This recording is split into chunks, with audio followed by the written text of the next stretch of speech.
Give myself my own counting. Lol jokes. Welcome to Story Mode, a video game podcast. I am your host, Jesse Island Boy Munro, and I'm joined tonight by two beautiful lads, Mr. Kyran Pina Colada Morrison and Joel Sex on the Beach McDonald. How we doing, boys? Ooh, come on, everybody. Things are getting sexy. Yeah. I barely started. I'm dripping. I remember being excited by that, like giggling at that song as a younger child, hearing that on the radio. Just be like, I wanna have sex on the beach, and I'm like, oh my gosh, this is what? Get sand in your willy. Yeah, yeah. As a new level, I used to, my song when I was younger was Anywhere by 112. I used to be able to do the whole song and including the rap. And I got kicked out of class for doing it in not doing the deed, singing the song with the obviously when I was a younger child, like you can't contain the rampant sexuality in my voice. So that was obviously very clear. Mm-hmm. Yeah. We got kicked out of class. I didn't understand. I'm like, what? They're just talking about doing it anyway. I just didn't know what it was. Exactly. Exactly. Turns out it was the bone zone. Kyran, how you doing? I'm scared. As we discussed before we started recording, I'm suffering from massive delays. So again, I'm going to be pretty quiet this podcast probably. I'm going to go through. I'm going to cut all the like little bits of silence out. So it's just going to sound like really weird. Like, Kyran, there's no You're delay. fine. No delay. Fine. Crazy person. The good thing is for you, Kyran, is I project all my jokes, so you should see them coming. Guys, I am feeling good, loose as a goose. Yes. Okay? Because I've just come back from a holiday. I was in God's country, as they call it, the Otways, Apollo Bay, Oh, baby. BAE. Went over there with my partner and some of her friends. My friends. La Familia, if you will. Yeah, exactly. Set a really nice Airbnb. I'm actually quite proud of myself. I conquered a fear. Ooh. I'm really bad with heights. Heights that are high enough to hurt me. Mm-hmm. If they're high enough to kill me, let's go. Yeah. Okay? Yeah. Bring it on. If I'm going to fall and like break a leg, because I think the thing that I'm most scared of is inconvenience and pain. And if I like break both my legs, I'm going to be in like a cast. I'm going to have to get, all sorts of help with things. I don't want that. I don't want to put that pressure on anyone around me. You're like that unhappy medium. That's what they call me. Hey? That was my review of the medium. Unhappy. But I went on a treetop walk. They have like a redwood forest or something. I don't know, big tree forest. Mm-hmm. And they have these steel gantries. They go kind of tree to tree, like 50 meters up. And they wobble, and they creak, and they groan, and they crack, and they're shit, and I hate them, and I'm remembering them now. Mm-hmm. I don't like it. But I did it. That's awesome. You're giving. I was drunk for the whole trip. Yeah. The whole trip, so that definitely helped. But I did that thing of just being like, you know what? Fuck it. You know when you just turn a part of your brain off as a cope mechanism? Mm-hmm. Just did that. Did the whole thing. It was lovely. Did that. Went to the beach. Had some great food. Drank copious amounts of alcohol. Lovely. Made friends with a parrot. It was Awesome. a lovely experience. Yeah. It was very good. Hence, I'm wearing my Island Styles Hawaiian shirt. Okay. Because it's still holidays in my brain. I mean, I'm still on leave. You can see this Hawaiian shirt on twitch.tv/storymode. AUS. Come give us a like if you're nasty. And if you're not, you're a fucking nerd. But when I came back, I had to go in full social media blackout on Friday because I was up in the trees when people were looking at Jeff Keighley. That didn't work. Jeff Keighley. Yes. Host the Game Awards. Game Awards 2022. We're on Friday. And it's the first one I haven't watched live since I think they've started. I used to, like, I would watch them at work, and when my boss would be like, what are you watching? I'd be like, fuck off. That's what I'm watching. Fuck off. Yep. Okay? Nanya. If you have an issue, come back to me in 7 hours when this is done. Okay? But got home, tucked on the TV, had a bunch of people who typically don't play games all sit around and actually it caught their interest. That would have Which been was quite interesting. cool because yeah. It was really interesting because they had enough little tidbits for people who aren't traditionally non-gamers, but also had enough. They covered enough in there to be like these little touchstones that you know about gaming will let you in. Mm-hmm. So the people have been like, "Hey, I used to play I played Diablo when I was like a teenager and stuff like that. It was pretty cool." And then by the end, they were like, "Oh, who's gonna win?" and stuff like that. Now we won't get into the who won and the long speeches and the Bill Clintons of the show. We'll save that for a little show called Dial Options, where you two lovely gents host, which I'm just forcing myself onto this week. So we can discuss all that. Make sure you go give Dialogue Options a like as well on Spotify and iTunes. And while you're there, also like Story Mode, a video game podcast, because you already listened to it. So why wouldn't you? Actually, I saw on Spotify, we now have that little thing where you can actually give us a star rating now. Oh. Yep. And we're on 5 stars, baby. So if you're listening to this right now, you can go there, just whoop, 5 stars. Don't give us less than that. That's fucked. No, yeah. But if you give us 5, plus 5 sexiness to you. Thank you very much. All or nothing, please. All or nothing. Speaking of all or nothing, how would you rate this Game Awards 2022? Are the options all or nothing? Yes. All, You invited this pain onto yourself just then? That's. I'm going to have to give it an all. Yeah, I'll give it an all. Like 100%. It's. Yeah, and we'll talk more about the show on Dialogue Options, but like the show itself and how it was run and the winners and all that kind of fun stuff. But in terms of look, let's face it, when it comes to Game Awards, what you're there for is the big juicy reveals, and there were some fucking big juicy reveals in this show. It was so good, and they came out of the blocks with them as well. The fucking We'll get into pre-show. this more on other on Dialogue Options, but yeah, this has been my favorite Game Awards they've ever done. They've learned some lessons. I actually really liked some of the people there I was watching with, again, not gamers, were just like, well, why don't shows like the Oscars, fuck the Oscars, other award shows do this and show all the big trailers and have even musicians drop their first single at like the Grammys or whatever. That would be cool. I would get into these dying award shows. Yeah. But, oh well. It's I don't know. Even the pre-show itself had heaps of stuff in it. That was oh really? Okay, this all right, interesting. Returnal coming. I think the only thing I saw was Returnal coming to PC. Returnal coming to PC, and also the Castlevania DLC for Dead Cells. Dead Cells. That's great. Yeah. I didn't expect that because Dead Cells has been out for 2 years now. Yeah, it's man, that game is great. But yeah, I saw that when I have no I don't have no emotional attachment to Castlevania because I've never played it, and I should. I know, Kyran. Yes, I know. I should play it. But I know that fucking song. I know Bloody Tears, and when it kicked in halfway through with the music, I was like, oh shit! Wow, this is pretty fucking cool. So yeah, that was in the pre-show, before the actual Game Awards started. It was very cool. Good stuff. Well, let's jump into. We'll go through a few of the bigger announcements from the showcase. We're trying to focus more on games we hadn't heard of before, and this is their first proper world premiere. Which that voiceover guy, I'm assuming he's dead. And they're not doing it anymore out of respect. I don't know. It broke my heart that I didn't get to hear world premiere. They had a female voice doing it 1 year as well, I'm pretty sure. That was that. The voice just did. Oh. Just had a deep voice. Carry on. World premiere. I'm gonna edit that in the mix. Hades fucking 2. Okay? This is the moment where everyone in the Airbnb with me saw how unhinged I was going to be for the next 4 hours. Because I was up and about, almost spilled my drink on an expensive couch. Okay, Hades 2 is a direct sequel to Hades.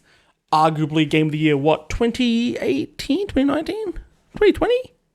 Whenever it was, the time was classic, so it doesn't matter.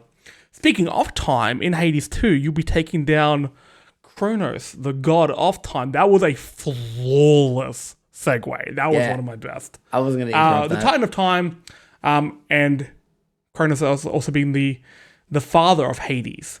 and Hades' various siblings. He's escaped imprisonment. You play as a witch, I believe, or the game explores the birth of witchcraft as well. So you've got the main character. Her name's, I'm gonna call her Melanie. It's not spelled like that. Melinoe with a little blip on top of it. Melanie, yeah. She is, for all intents and purposes, in Greek mythology, Zagreus' sister. Yeah. So Zagreus' parents were Persephone and Hades. Melanie's parents are Zeus and Persephone. It seems like from the trailer we saw that she's training with some sort of witch. I believe that is Hecate. I don't know how to pronounce the name.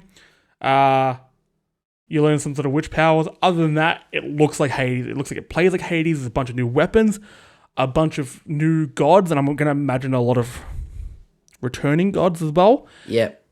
Everyone in the trailer looks powerfully sexy, and I am incredibly horny for everyone. Ooh. Okay, cool, baby. Yeah. She also seems to be like from the animated bits, like the traditional animated cutscene parts. She's got some sort of energy legs as well. Her main character, because her legs are like glowing yellow. Yeah, and she also has that green arm. Green arm. Yeah. So I'm guessing maybe there's parts of her that are missing, and maybe maybe it would be interesting if she does have like fast legs. It'll be interesting. There will be time manipulation in this game, being that you're fighting Kronos. Yeah. I wonder how that will play into things where you're faster than everyone else, but time could be slowed down. Does that to make you normal speed? How is that going to be incorporated into the gameplay? Could there be like some puzzle areas and things like that? I'm a sucker for a bridge collapsing in slow motion and then you run across the falling boulders. I'm a sucker for that. Yep. Kyran, what are your feelings on Hades 2? I was excited, and I don't want to be Debbie Downer here, but when I saw that it's going to be starting in early access again, I got incredibly disappointed. And again, I get it, but also like it means I'm not going to play it for another couple of years probably. So I'm stepping back and not thinking about it too much. Yeah, no, probably the smart way to look at this. I think this is a while off. It's one of the few games we actually didn't get a release date for. Yeah, I think it's a while off, but it's going to be... Okay, this is segueing into a different conversation here. How many years does the Switch have left? Surely not many. Not many, if any. I'd say 2 at most. Is this going to be the last, like, kind of a send-off almost for the Switch? Or are they holding the cards so close to the chest being like, well, surely the Switch Ultimate comes out. Switch Prime. I mean, it's like the game looks like it's running pretty well, but I did play the original Hades in early access pretty late into the game. I think I bought it on early access and played a little bit of it. And then 3 months later, they were like, it's coming out and it's also coming to Switch. And I was like, wow, I'm going to play it there. So there was a fair bit of it that was done. But even then, there wasn't that much on offer. But I don't know. This feels... I don't know. It's hard to say. Because, like, this game, like, belongs on a portable console. Maybe they don't care about it now with things like Steam Deck. You know, unless you're an Australian, then too bad. But fuck you if you're Australian. Yeah, but maybe it's... Enough. Maybe...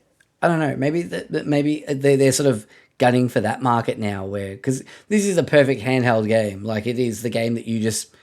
Did you try and play this on Game Pass and stuff like that? Like, did you play it on console or PC or anything like that? I played it on PC in early access, and yeah, I mean, it's nice. Good. It's very fantastic, nice, but it is the ultimate Switch game. It is, and honestly, it performs really well on the Switch. It does very, very well.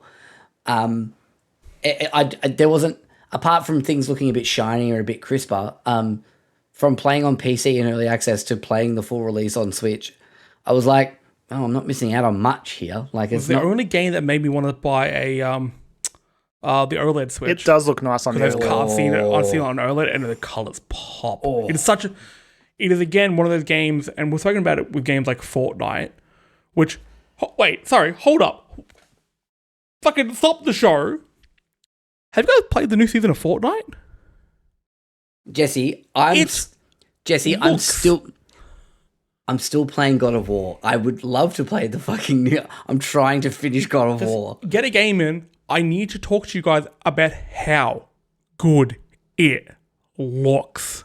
Okay. But kind of like Hades, it has a very distinct art style. They haven't gone for ultra realism, obviously. But you look at the outside and you know, as soon as I saw a character from this, you're like, it's Hades. Of course it is. That art style and the colors and everything they use pop so well on a Switch. Yep. I don't know, I just like to see this running on whatever the Switch's next gen hardware will look like. I think you might be right. It would be good for it to be like a send off to the Switch, and then for them to release like a definitive version on like maybe they hold off on like the physical release for it until this new Switch comes out or something. I don't know. Make it available digitally and then say...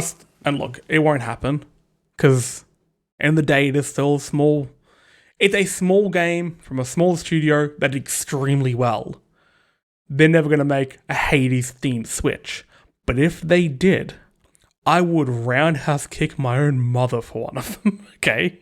I think the closest you'd get is like... Meloni or whatever her name is, and Zagreus Amiibo, maybe, because they've done. I doubt it. That would be amazing. I doubt it. They won't. But lest we not forget, it's my boy Shovel Knight. He got one. He's the only one, I'm pretty sure, like that's indie style. I would if I could buy like a good Zagreus figure. I'd buy it in a heartbeat. Well, this guy, love that look at how man. good he is. Look how good he is. Yeah. Moving on to a game of a similar style, actually. But a style that I did not see coming, and this is probably a game that Kyran will talk about most. Bayonetta Origins. I don't even have the full title here. It's got some sort of bonkers full name. Cereza and the Lost Demon, I believe it's called. Sure, I'll believe you. Mm-hmm. Very different to sort of the straight up action of the Bayonetta series, especially with Bayonetta 3, which came out recently, to a very smooth release with no sort of controversy around that.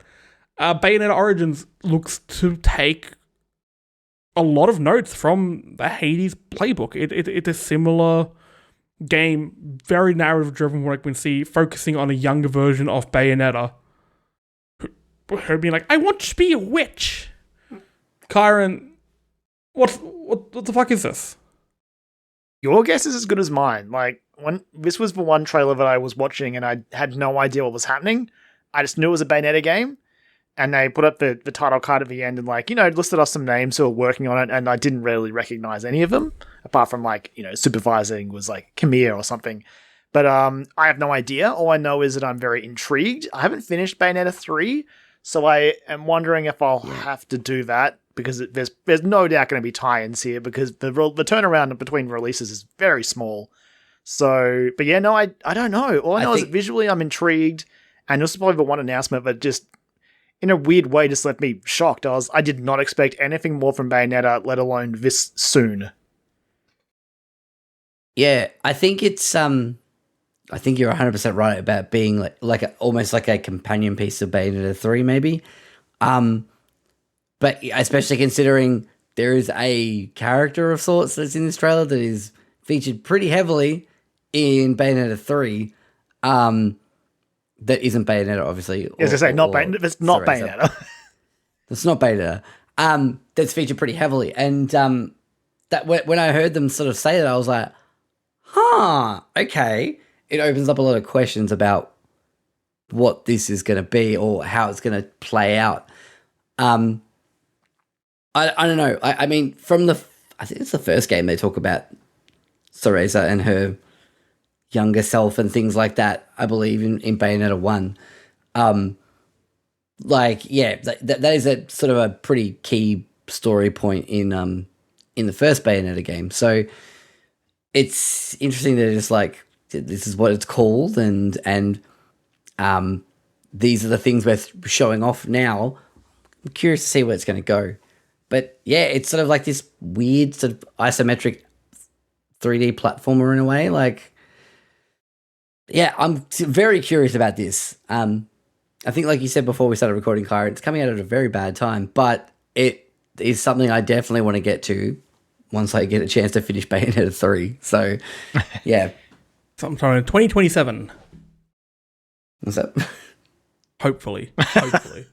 See, what I like about this, I kind of wish some franchises I love did things like this. Because, Kyran, I mean, you're a big Bayonetta fan. This is a win-win for you, kind of. There's no real losing. Yeah. There's no way you can lose out of this. No, that's a thing. Because it's so different. Yeah, it is different. It'll come out and either be really good, or it won't matter almost. Yeah, even if it comes out and it's not good, if it, has some interesting story hooks for Bayonetta fans, and that almost gives it a pass anyway. Which is funny because, again, I haven't finished it yet, but I have heard that the ending of Bayonetta 3 is it's mixed depending on what you want from the series. So again, I'm just deeply curious about this game and how it's going to tie into, or if it does at all, to Bayonetta 3. I'm very curious about it. Yep. Well, moving on to quite a different game. Another game that got me very hype, and Keeley was almost crying when he announced this. It was the same look in his eye when he first announced Death Stranding. I think this is one that he's been wanting to get, and he knew this was a big deal. Miyazaki is going back to his roots. Armored Core, 6? Fires of Rubicon was the big trailer of the show. It sort of capped off everything off just before the Game of the Year announcement, and some controversy. I said that weird. Controversies happened. I nailed that, didn't I? Armored Core is a franchise that I have very distinct memories of. I never owned any of these games. Okay, I remember getting this from Video Easy back as a youth, and reborrowing it time and time again. The whole point of the game is it's robot combat, but you can customize the fuck out of your mech. And it's not just like, most games you'd be like, oh, armor, and then a gun or whatever. It's what weapon do you want on each arm? Do you want something shoulder mounted? Do you need a different power cord in order to run this because it will affect your speed? It was a super complex web of parts and components. And every time you built something that worked, and you would start smashing through a few more enemies, and then you get to a boss fight, because the boss fights were insane in this game. You have to completely rework your mech to fit that. That loop is something that I haven't had in a game for a long time. Actually, you know what? Almost scratching that itch a little bit for me at the moment. Marvel Snap. Because you build what you need, you build your system, you go forward to get to that point where it's like, okay, no, I need to go back and tweak this and find out what works, or scrub it and try something completely new, like my new deck. Beautiful. Armored Core does that times a trillion. And if you're getting, from and Bandai and stuff involved, these guys are on top of the world at the moment with Elden Ring.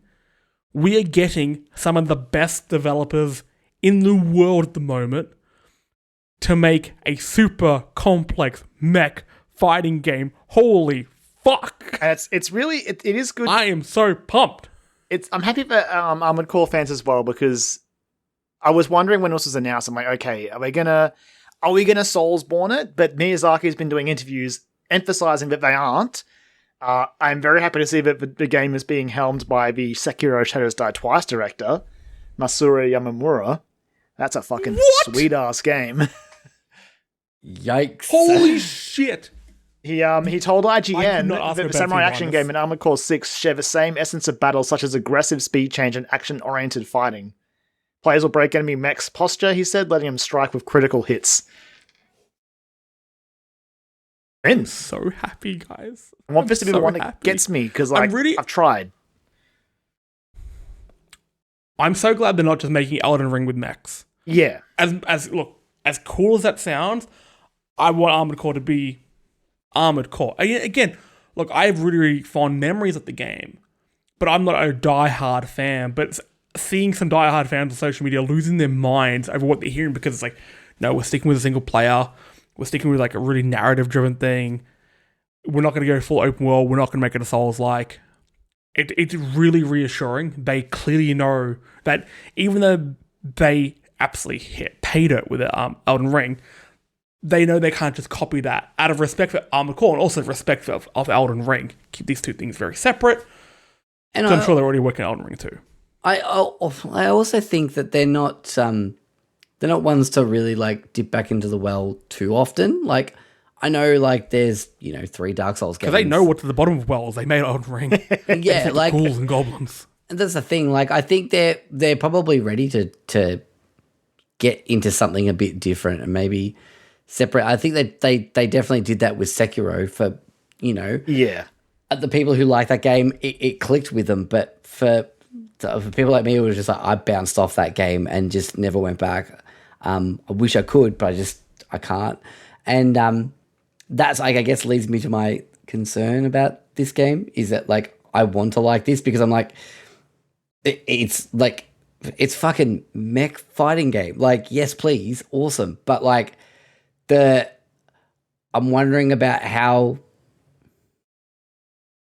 for lack of a better word, accessible it is as well. And yeah, like I don't know. So that's my only concern, and that's a me concern. I know for the fans of this series, completely valid, completely valid. But also for the fans of this series, they want that like in the weeds shit. Like you said, what they showed with Elden Ring is they're at the point where they can take extremely complicated systems and deliver them at a reasonable pace that makes sense, and you get it. One of the reasons I had to reborrow Armoured Core so many times on Video Easy, and apologies to Mr. Video Easy for all the late fees that I never paid, probably why they went out of business. Rip. Because it didn't give you that. It wasn't accessible.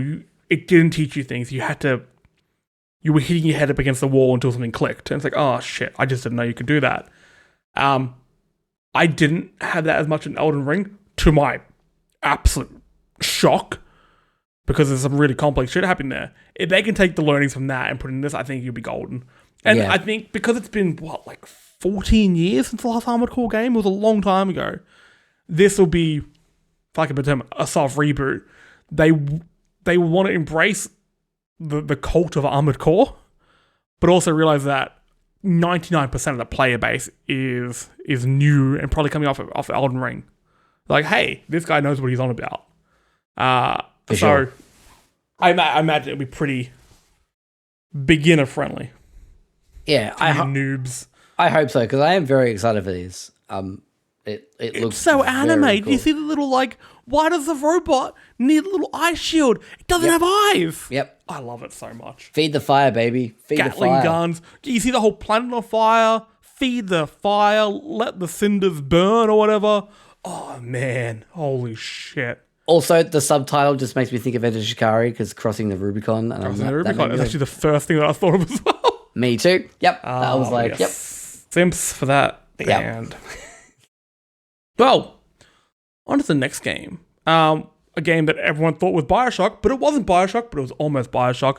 Judas, the new Ken Levine game. He's the brains behind Bioshock. Look, it's Bioshock again. Yeah, it's Bioshock. It's small Bioshock. You shoot magic out of one hand. You have weapons in the other hand. You're going around some sort of mystery facility. But it seems to not have the inherent weight of a Bioshock game, which I think is fantastic because this looks fun. Well, I think Jeff said after they showed the trailer, he's like he's played some early builds of the game at length, and he's like they're doing some really interesting stuff with narrative and how it's told and how narrative plays into the main game. So I'm pretty interested in this. It felt like Bioshock by way of with like a little bit of Arcane. Deathloop? Yes. Yeah, a little 100%. Bit of Arcane vibes. Or even like a slightly, or not slightly, a very pared back Borderlands feel, just with like these crazy wild characters. And very bright and colorful in some places, and yeah, it's very, very cool. Very keen I like, because I mean, I think when you talk to most people about Bioshock games, you don't talk about the characters, you talk about the world, because the world is the most interesting character in those games. Mm-hmm. I like that in this one, they're like, no, the characters need to stand out, they need to be memorable, they need to be distinct, they need to have purpose. They can't just be sort of a tool for some questionable commentary about humanity and race and things like that. Look, I'm not going to get into the politics of Bioshock Infinite too much here.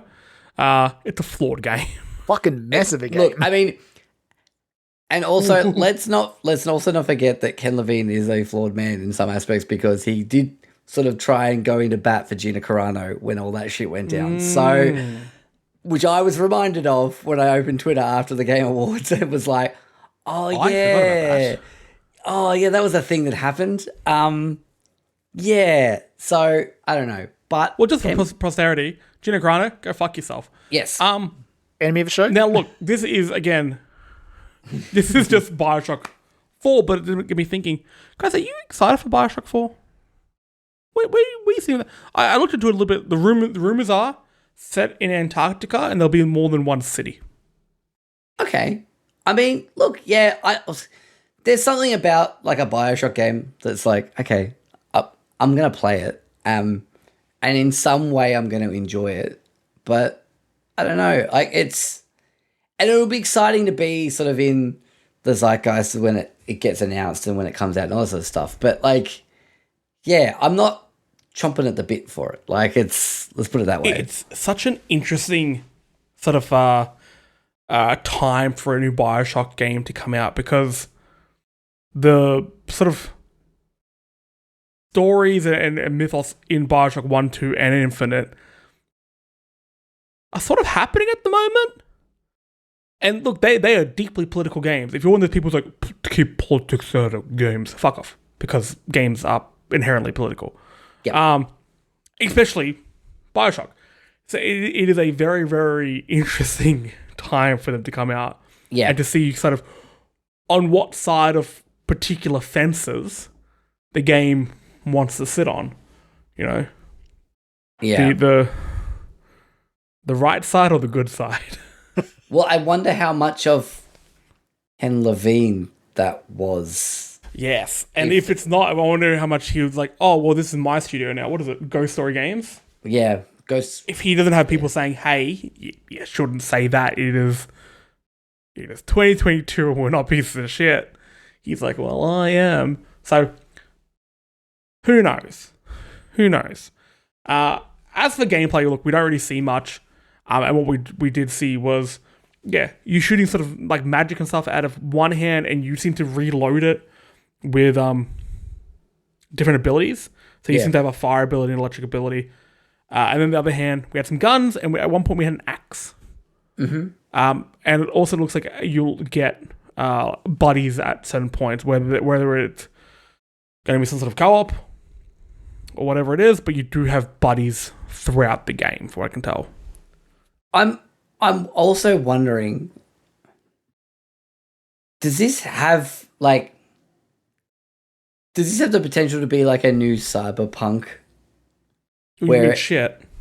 Well, it's the thing, like where it comes out much earlier than it should, or it's has all this like pomp and circumstance around it, and it comes out and it's not what people want, and yeah, I don't know.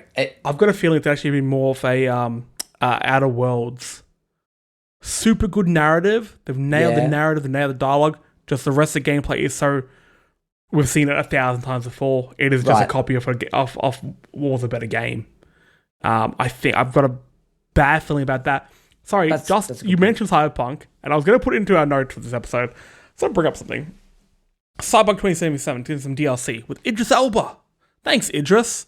That trailer starts off with Keanu Reeves, our boy, friend of the show, Keanu Reeves, saying something along the lines of, you need to stop listening to their lies. These motherfuckers keep making promises they can't deliver on. I'm like, was that meant to be meta? Because if so, yikes. my guy. Yikes. I would not be surprised. Like, Really? Go back to the trailer. The first two lines he says. Yeah. If you think that it's meta, it is super on the nose because they have not won the favor of the public back yet. Look, when they do, if old mate No Man's Sky wants to come out and make some jokes about its launch, you've won the public back and then some. You can.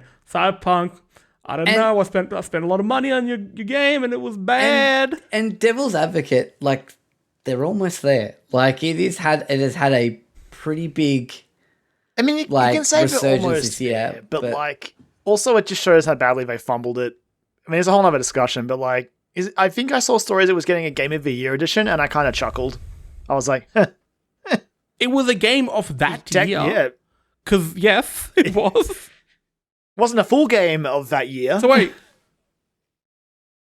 And speaking of, we'll be releasing Story Mode Gaming Podcast of the Year edition. Soon. It's on Spotify and iTunes, so keep an ear and an eye and a mouth out for that one. Is Idris Elba in it? Or? I'm a man of many voices. Okay, we are in talks. All right, we're in talks. Discussions are happening. I mean, I've tweeted them. Good enough. We'll see what happens. Okay, or maybe I'll have to buy a check mark and he can respond to me. No, here's how we do it. We get friends with Lime Cordial. They're friends with him. Then we're in. It's fine. Done. Or we skip them and just become friends with Idris Elba. That sounds like a way better idea. All right, fine. Guess I'll go bloody Elba. Guess I'll go fuck myself then. It's fine. Well, you know, if you have to do that for us to get Idris, then fuck away. I say whatever it takes. Whatever it takes. Hashtag whatever it takes. Essendon did it. Why do I keep bringing up football? Last few weeks, I keep bringing up Essendon football things. I'm sorry, everyone. Look, no segue here. Jedi Survivor. We knew this was coming. It was the big leak, I guess, of the Game Awards. We knew there was a trailer coming. They ended up pushing forward the release date announcement because of the leaks. Jedi Fallen Order, can we agree, is very much close to the best Star Wars game they've made? To me, it's the best. It's up there. I definitely had a lot of fun playing it. I want to play the PS5 version so I can play it properly, because I played it on PS4 agree. And it was a bit buggy and iffy, but I like PS5 version is sick. Yeah, I have it purchased, so I'm gonna try and get to. Oh, good luck me! I'm gonna try and get to it before that the new one. last scene. Oh, it's like it was very cool, and like I enjoyed like Cal Kestis as a character, and had to be a Metroidvania. We're still hoping that he might. Cal Kestis is a handsome fella in this new game. Got a little bit of a beard going on. He's got a handsome friend. Punished Cal. Like Karen fuck up Hades too. This is a sexual game of next year. Like, he has a gun now. Good looking dude. He has a gun. He has a friend with a gun too. And he has two lightsabers. He has a Kylo Ren lightsaber. A lightsaber with the exhaust on it, which is I mean, like the dual wielding thing just made me so happy, and just like tapped into my like Jedi Outcast like love of like one of my favorite Jedi like Star Wars games that I've played. I used to play a lot when I was a kid. Because you could dual wield in that and in Jedi Academy, and just, oh boy, seeing that just took me back. It was great. The combat in this, look, of what we saw, and it was the first look, so I didn't expect anything too outlandish. It was exactly what I thought we would get from a sequel to Fallen Order. It's not rewriting the rulebook, it is just improving on everything. You have a mount now, some sort of chocobo, some sort of Star Wars chocobo you can ride around, which is fun. You can hit people with lightsabers from your chocobo, which is great. The absolute bifurcation and decapitation of droids. I had to cut up those little Roger droids. It's one of my favorite pastimes in any Star Wars game. The trailer ends with a droid begging for its life, basically, like putting its arms up to protect itself, and you slice that fucker in half like an episode of Robot Wars. It is so good. But even the stormtroopers, the force powers in in this look great. You're picking them up, you're slowing down time, you put them in front of bolt shots, or you just flip them around and make them use their minigun on their mates. That's so cool. Like, Awesome. Just amazing. Like, all that stuff with the force powers, especially like force pull and push and things, was awesome. Like, so cool. I saw Cameron Monaghan did an interview and he was talking about how this story is far more complex than Fallen Order. They really want to explore Cal. I like the angle they're going for. Look, obviously Cal, you explore his darker side in it. You can tell in this they're going to do that because he has facial hair now. And that's how they do it, okay? Yeah. That's how you can tell all three of us are a little bit evil. Yeah. But they're going to make, normally in a Star Wars film or TV show or whatever, when they start exploring the darker side of the character, everything else becomes darker as well. So it's never actually felt like that character's been too out of place, unless it's Anakin walking into a room full of younglings, and you get that juxtaposition finally. In this, apparently, the story is actually meant to be really about the light side. But how within that story is the darker element, which I'm fascinated about. I got high hopes for... Look, Star Wars, you're in my good books at the moment, okay? Andor, I'm about to start watching it a second time. If there are some nods to Andor in this, oh man, game of the year. I'll cry. I'll try and get time to watch it. I swear. As someone who likes Star Wars, Joel, you really do need to find time to watch Andor. I really do. As somebody who likes television. Yeah. Okay? I do like both of those things. It is... Look, we'll be having some further discussions on our TV shows of the year, but I'm going to rewatch it. I'm going to rewatch Severance. I'm going to make decisions. I have big decisions to make. Big decisions with meaningless outcomes. I was reminded today of like one of my favorite shows of the TV shows of the year, and I'm like, I'm going to be bringing that to the table. So don't sleep on the rehearsal, everyone. I still haven't finished it. Oh, okay. Yeah, I know. Anyway, and the worst thing is, I've only got one episode to go. There were a lot of shows this year that I got up to the last episode. I'm like, I'm done. Look, I'm not going to get up on my high horse here because I've just been finishing saying that I haven't watched Andor yet. So, but I'm going to get my Andor high horse. I'm going to get on my space chocobo, which I guess is just a chocobo. I'm learning about Final Fantasy slowly. I'm proud of you. I'm proud of you. Look, speaking of actors,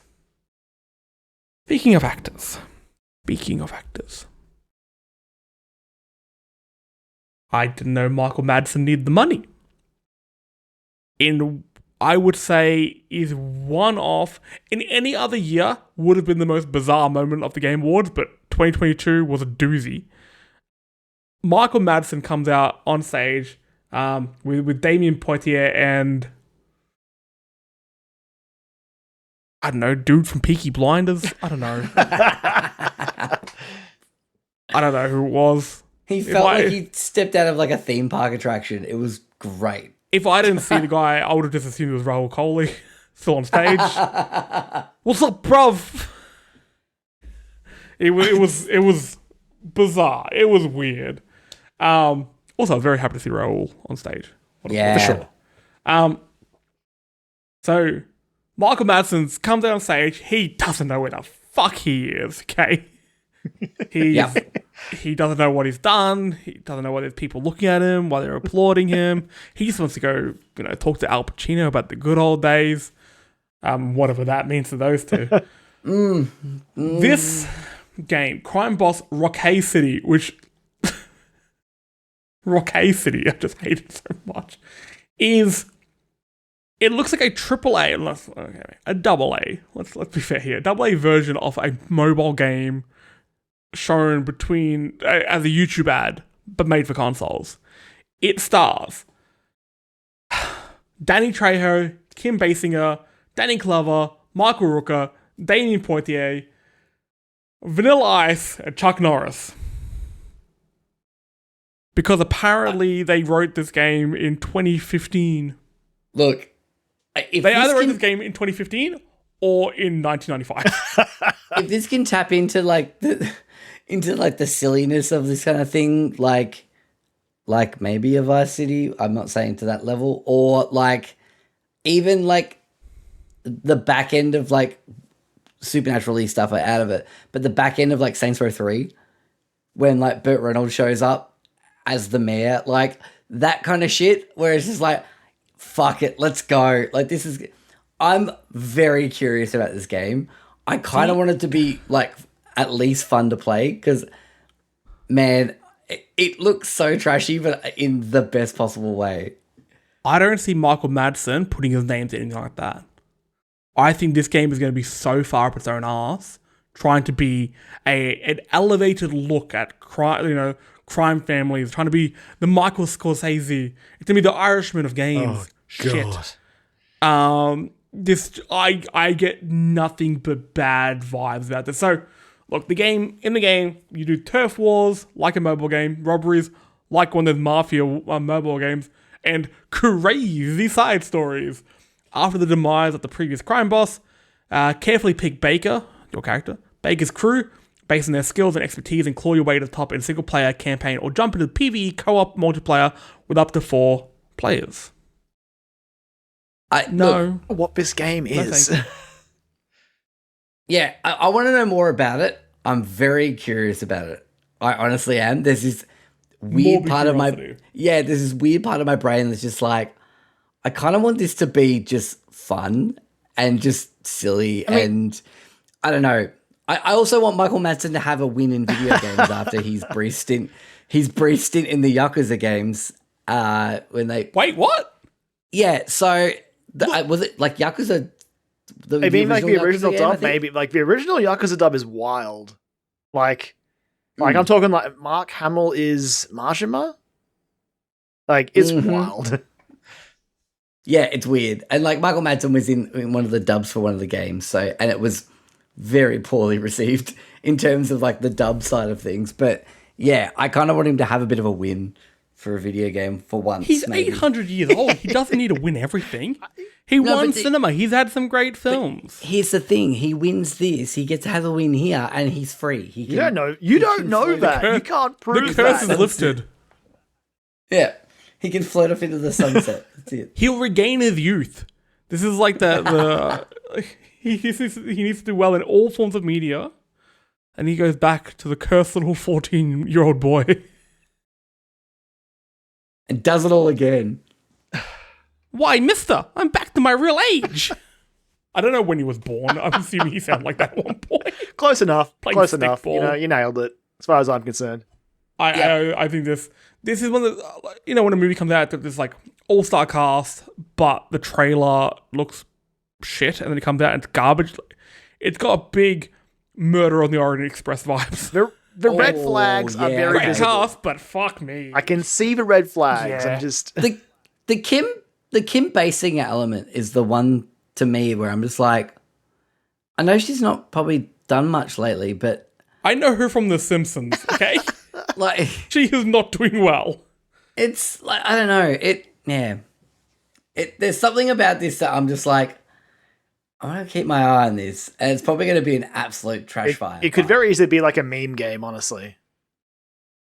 Crime also Boss. That guys, it's called Crime Boss. Yeah, Crime Boss. They could have called it Rocky City. Actually, that's not good. And the Crime Boss : Rocky City indicates the hope for sequels. Yep. Thank you.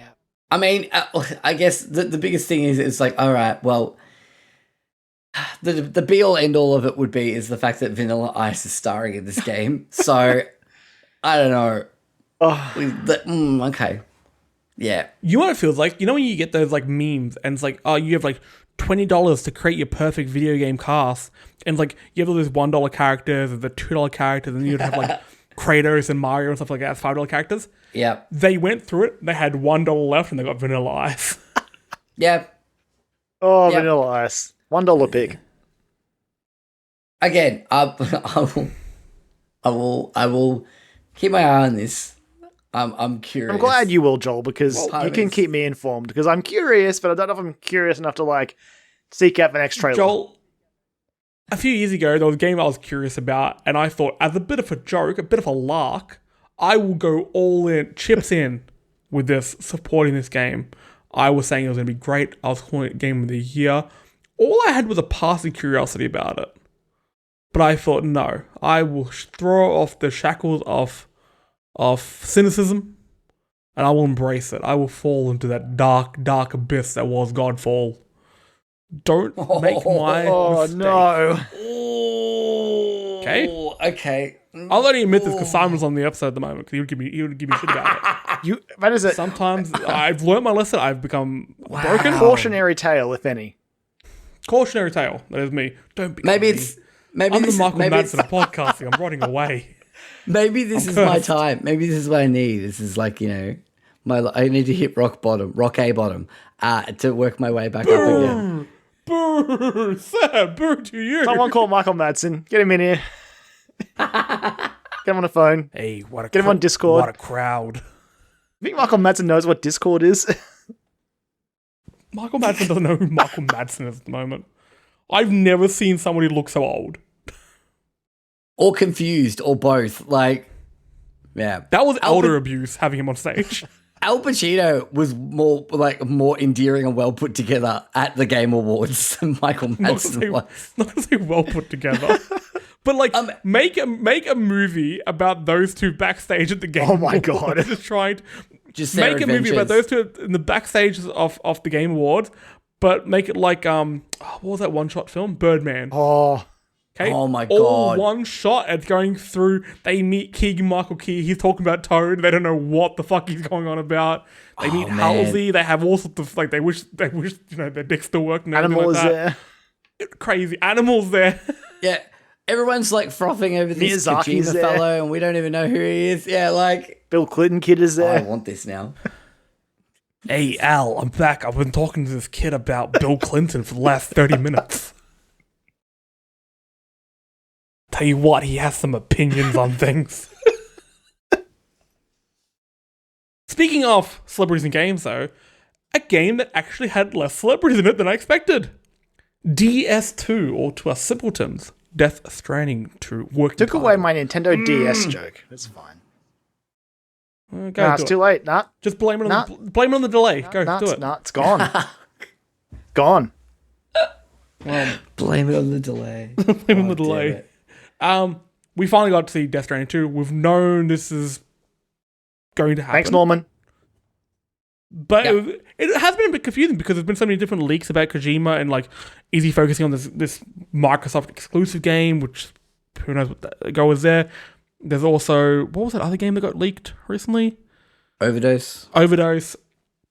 All sorts of things. Is he gonna join Chiverches and become their keyboard player? Who knows? He's a busy man. I want that now. Please. So we finally saw DS2. A lot of it made no sense to me because I haven't finished Death Stranding. I'm watching the trailer. I'm like, okay, I'm gonna go back because I loved it. But it is one of those games. The moment I stepped away from it to play something else, I was lost. I can't get back into it. That's I'm fair. gonna start It is again, honestly one of those games. and you I know play- the first few you need to, because if I start again, that first like 10 hours or whatever it is pretty boring. it's not great. It's rough. I wish yeah. I wish It's there was rough. an option to like skip it for New Game Plus, because really it is just a tutorial and it just introduces you to the systems and all that, and I just wish you could skip to the second area. Then again, I need to relearn the Yeah, that's systems, true, 'cause that's I can't remember them. Yeah.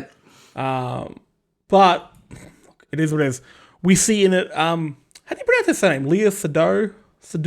Leah said, Sido. Sidhu. Leah has a little baby. You know, she plays fragile in the original. She's chased by armed guards while trying to escape with the baby. And then we see Norman Reedus as Sam Porter Bridges. Bit of grey in the hair. Old Bit of a man big Sam. beard. Old man Sam. This trailer isn't as bonkers as the first Death Stranding trailers, because that still haunts my dreams and nightmares, but had enough little Easter eggs. Kojima's been bragging online saying you're going to need to slow it down to catch everything. So I think this is, now that we have an established lore to build off, this is going to be super deep with little cuts for those super fans, which I think people really, really appreciate. We see tentacles, a lot of tentacles in those little BB pods. We see a baby out in the open doing its thing. We see a big ship. Very, very, very, very Metal Gear looking ship. Yep. Whereas, and Fragile refers to them as her crew. Her crewmates, yeah, which is very cool. Yeah, and they seem to be Drawbridge. Love Kojima's like just his logos. I just love them so much. Like all these little. They're so good. I have a little Bridges magnet on my fridge. Oh. Thanks, Loot Crate.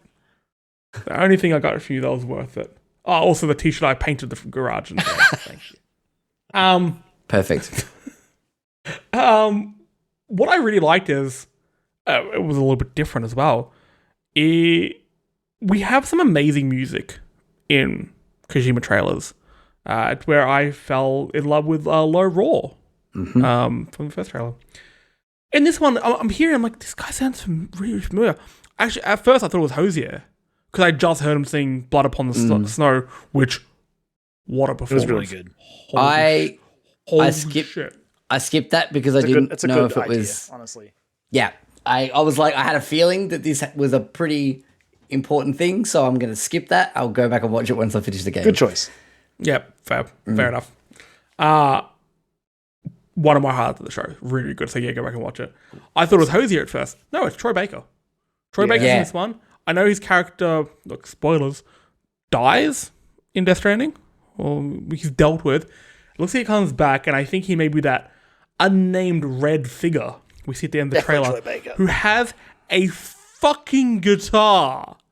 Definitely Troy Baker. I think, what's his character's name, Joel? Oh, God, I can't remember. Hang on. Because, no Death Stranding spoilers, but his fate is ambiguous at best. It would be like Higgs. Because Higgs bad he's man. sort of left with Higgs villain with boy. Fragile, and that's sort of all we see of him. So, yeah, I'm curious. Why does he have a guitar? This is cool, and man. a like organic tentacle. What's the little over the shoulder clicky boy you have? So much from Death Stranding. It's got some sort of like convoluted name, I'm pretty sure. Some sort of shitty acronym. Yeah. But he seems to have like an organic one. And then on the screen we get what I really, really like. A lot of the games shown had really cool just like flashes of text. Like for Judas, it said "Fix what you broke" or something like that. Yeah, "Fix what you broke" is a great tagline. Yeah.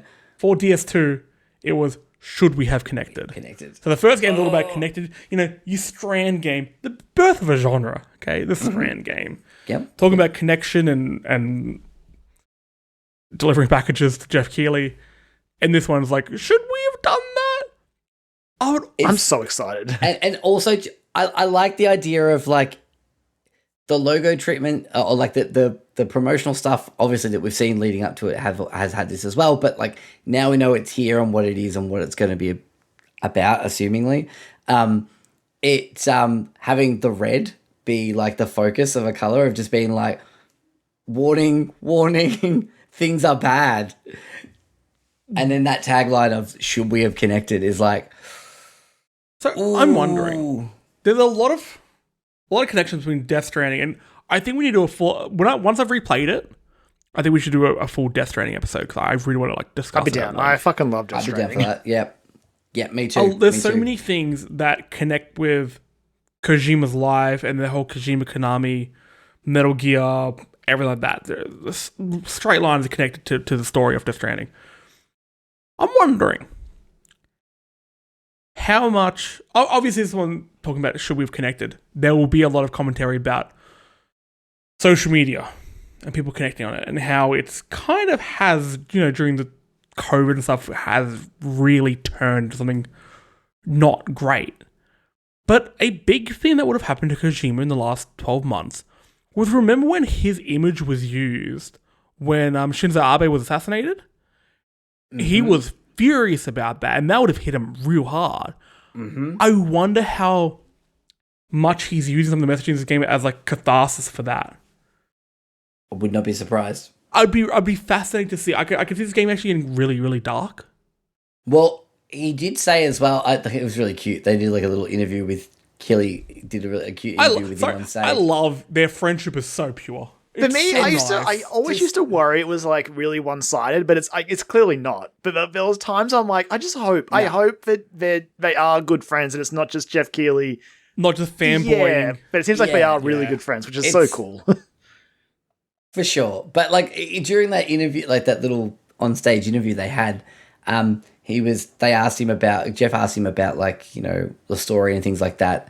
And he sort of said, oh, well, because of the pandemic, like I had the story written beforehand, but then I went back and basically rewrote the whole thing. And then the little cute line he had afterwards, which was like, I basically didn't want to predict any more world-ending events. And it was like, okay, that's very funny. Good work. But yeah, I'm interested about that because I think once this game comes out and we've played it and all that sort of stuff, I would love to see an interview with him or just hear about what originally he had planned for it as well. Have you listened to his podcast? I need to get to it. It's very good. It's very good. I at first when he announced that I was mad at Kojima, but like it's a good podcast. Yeah. All right, I'll add it to my list. Especially the TGA segment, Jesse. For Jeff's answer. The Jeff's answer, yep. It's so good. Oh god. That's proof of their Exactly. friendship. That is the proof you need. I also love the memes that came in afterwards because there was a photo that Hideo took. Got a photo with Troy Baker. Troy Baker's a tall bloke as well. Huge. And somebody had just changed the text in it to saying, I finally got to catch up with Troy Baker. He sold me weed. Weed is very hard to get in Japan. And I looked at him like, I don't know if that's photoshopped or not. Do you know what I want now? Now we've got DS2, right? And now finally the Game Awards has allowed Kojima and Rahul to meet. Rahul Kohli. Can we get him in DS2, please? Please? I wonder if they got to meet. I would not. That will happen. They had a passionate love affair on social media for about a month. He also was hanging out. He also hung out with like Mike Flanagan and that as well, which was cool. He was. Yeah, was that him? It was like Mike Flanagan, Kojima, and Del Toro, wasn't it? Maybe. Out for dinner? There was like a photo of like... I know they're all like, I know Del Toro's good friends with Mike Flanagan, and I know Del Toro's good mates with Kojima, so... Possible. That would be a good table to have a few drinks with. Also, when they make another game, another Death Stranding game, it needs to be called 3DS. Yeah, exactly. Definitely. Was that the joke you wanted to do? No. Did I just take that joke? No, it wasn't that. That's all yours. That's your joke. Maybe. Yeah, it was. It was yeah, and then Rahul retweeted it, and because I think one of them's holding onto like a little weird bug thing that now, looking at this picture again after seeing that DS2 trailer, looks like the little wormy bug things floating around. Little, what are they called? The little grubs? Yeah, I can't remember what they're called. I don't know. Cryptobites? It's been so... Cryptosporidium. Yeah, isn't that the guy from Destroying Humans? Yeah, it looks like Mike Flanagan's holding one of those, and Rahul's like photoshopped his face onto that, which is very funny. But yeah, so Del Toro, Flanagan, and Kojima hanging out. Speaking So to all places that do overpriced figures, like your gaming heads, your first figures, all the shit I have behind me, I've clearly shown that I will spend money on your dumb garbage for babies, okay? Can somebody please, for the unholy love of fuck, make a proper metal statue of one of those golden hand plant thingies from Death Stranding? I would buy one. Oh, I yeah. want one so badly. I've been thinking about, how can I make one? I realized I can't make one. I'm an idiot. But I want one. I just want one of those, like, one of the scanner things. For like so I can put on like my little scanner. Well, you could make I'm that. not going to lie. I do have blueprints. I bought blueprints to make one. One that actually does the that's looking so and cool. stuff like that. So who knows? I Hey, love my that garage shit. is almost done. The shop's about to open. Okay, I have plans. All right. God, I'm excited for this. So I can get on with those plans. We should probably wrap up the podcast, shouldn't we? Yeah. We'll be talking a lot more about the Game Awards in the next few days. So if you want to hear about that discussion, make sure you check out an episode of Dialogue Options. We're all part of the Story Mode Gaming Network. Dialogue Options is available on Spotify, iTunes, and all good podcasting platforms, alongside Story Mode, a video game podcast, the show you listen to right fucking now. You're in it. So go in there. You're in it. You're part of the team. Go in at the top of the page on Spotify. Page, I guess. 5 stars. Do 5. Don't do 4. Don't do 3. Don't do 2. If you're going to do 1, Don't do it. Do 5. So do that for us and dialogue options. And support us, keep our metaphorical lights on in our hearts.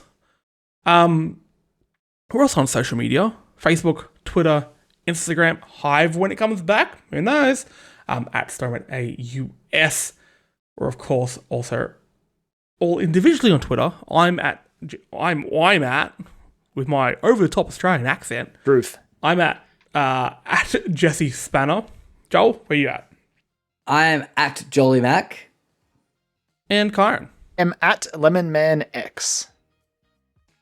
Your delay has significant. Of course it has now, hasn't it? It has, yeah. It's like, Let's start again. Let's do the whole thing again. do it again. I think it was about halfway through. It felt like things had corrected themselves. So, And if you want to catch more of us working through the technical issues, okay, like true professionals, I'm a we're technical on issue. Twitch. Twitch. No technical issues. Twitch. Fuck. Nothing could possibly go wrong. Twitch.tv/Story Mode AUS. We record these podcasts live every week. We also have a few video game streams. I'm on leave at the moment, so I'm going to be doing some streams in the next few weeks. There'll be some Jack 2 coming your way. So check that out. Come give us some love. Come give us a virtual kiss in the face. Speaking of kiss in the face, Joel and Kyran, absolute pleasure to talk to you lads. Hope you had a lovely time. Nice to be here in the proper time, you know. Hello, everyone. Hello. And listeners, I hope you all enjoyed the Game Awards. I think it was an absolute ripper. Jump online. Tell us what you thought about it. Tell us, did you love it? Did you hate it? What did you rate it? We'll be going into it a bit more in detail again on dialogue options. We'll talk about the show itself, the winners, the losers. The rightful winners. The kid. The kid. The kid. Also, the speech. The speech. yeah, the speech. The speech and the way that man was disrespected. I love Christopher Judge. I have Fuck yeah. so much fucking respect for that man. But we respect you two listeners, and for that reason, we'll end the show here. So thanks for tuning in. Play some games, be safe, and we'll catch you next week. Bye. Bye. Bye.